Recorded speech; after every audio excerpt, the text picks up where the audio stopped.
And so let me just kind of start with the top, which is Contentful is marketed as a headless CMS. So start at the very, very top for me. What is the difference between a headless CMS and a non-headless CMS as it relates to the technology, but also the challenges that it is designed to solve? So I'm going to presage a later comment as well, but I will say that you can certainly classify a Contentful quite correctly as a headless CMS, although we talk about a content platform a lot more than a headless CMS, and we can talk later about why that is and what that means. So the difference between a headless and a non-headless CMS, the classical non-headless CMS essentially hard codes the content into where it is displayed. So web pages or websites, and there's some degree of flexibility in that, but really what you're doing is you're tying the system for managed content into where you are representing that content, where you're showing or displaying that content. So typically websites, and it might be a website, it might be a commerce site, but there's a very, very tight correlation between these things. They're stuck together, essentially. A headless CMS is based on a different kind of architecture. And again, there's a little bit of nuance to this, but in conceptual terms, what a headless CMS is doing is separating the content and where you create and manage it from where it gets displayed, what that endpoint is. And this is really important if you think about trying to reuse content really easily and effectively and consistently across a bunch of different places, whether that's different places in the website, across different websites, across websites and mobile apps, or let's get fancy and say digital billboards or kiosks or interactive voice assistants. If you're trying to use the same kind of content, the same specific content, particularly across all of these different things, there's no way to do that effectively in a non-headless content management system. So you would need in that kind of model a different system of managing content for each channel that you're managing. Anybody love spending their day copying and pasting stuff from one system to another? Because that's basically what that means. I actually do feel like a lot of the marketers that we speak with, that is a good chunk of their day is duplicate effort, just kind of across the board. I mean, we hear that a lot in the e-commerce platform world too. And one of the other things we hear a lot in the e-commerce platform world, and I'm curious if it's the same for you all, is headless is an interesting term because none of us are actually headless. We all enable headless. I stole that from one of my favorite analysts, but it's just such a fine point. But the other thing that's very interesting is like, there's no rules to what is headless. You know, like there's certain things that the market has kind of ascribed to where we've kind of drawn the line in the sand. But for us, we commonly find ourselves defending the variety of headless that's available. And so as it relates to headless CMS platforms, are they all created equal?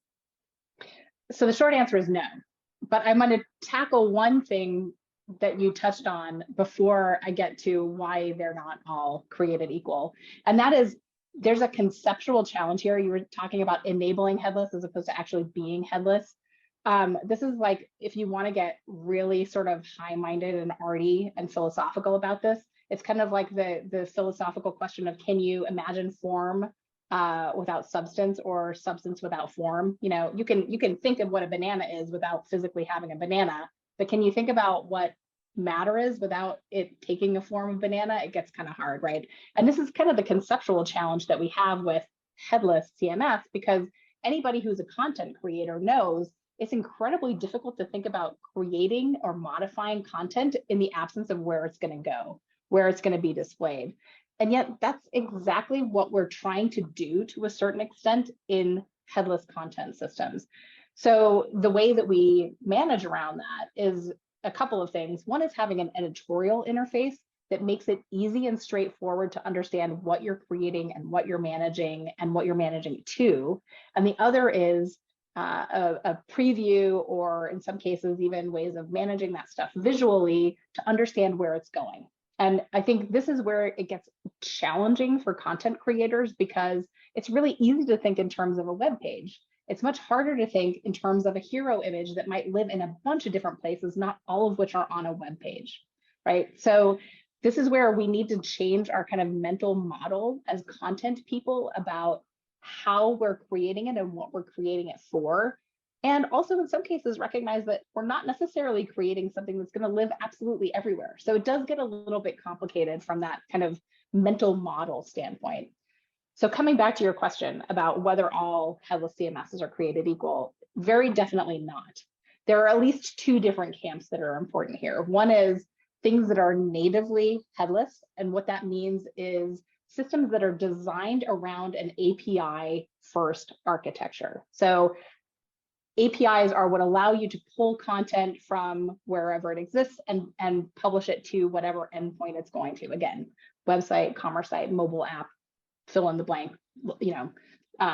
social posts, whatever it might be, email, personalized email. It can go into any number of different kinds of places. For headless that is not natively API or natively headless, this is kind of an add-on to a system. And the challenge there is that you're limited in what you can actually draw from and the flexibility of those systems.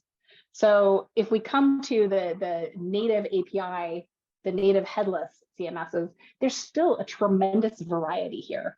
I mean, just because it's headless doesn't mean it's flexible or adaptable. And that ultimately is the point of doing anything that is quote unquote headless. It's being able to not only flexibly use your content wherever it's going, but to flexibly create the environment in which your employees, your staff are actually building, creating, using the content that you have. So this is where we get to this idea of composability, because it's not just that you've abstracted content from where it gets displayed, you're actually now talking about building both the systems to present that content effectively and the systems for employees to build with that content effectively. And it's about pulling together the different kinds of capabilities that need to come together in order to do that really well and easily. And that is something that is often lost in this conversation, is that it's ultimately about creating the work environment as much as it is creating the ability to really quickly and adaptably use the content assets that you're creating.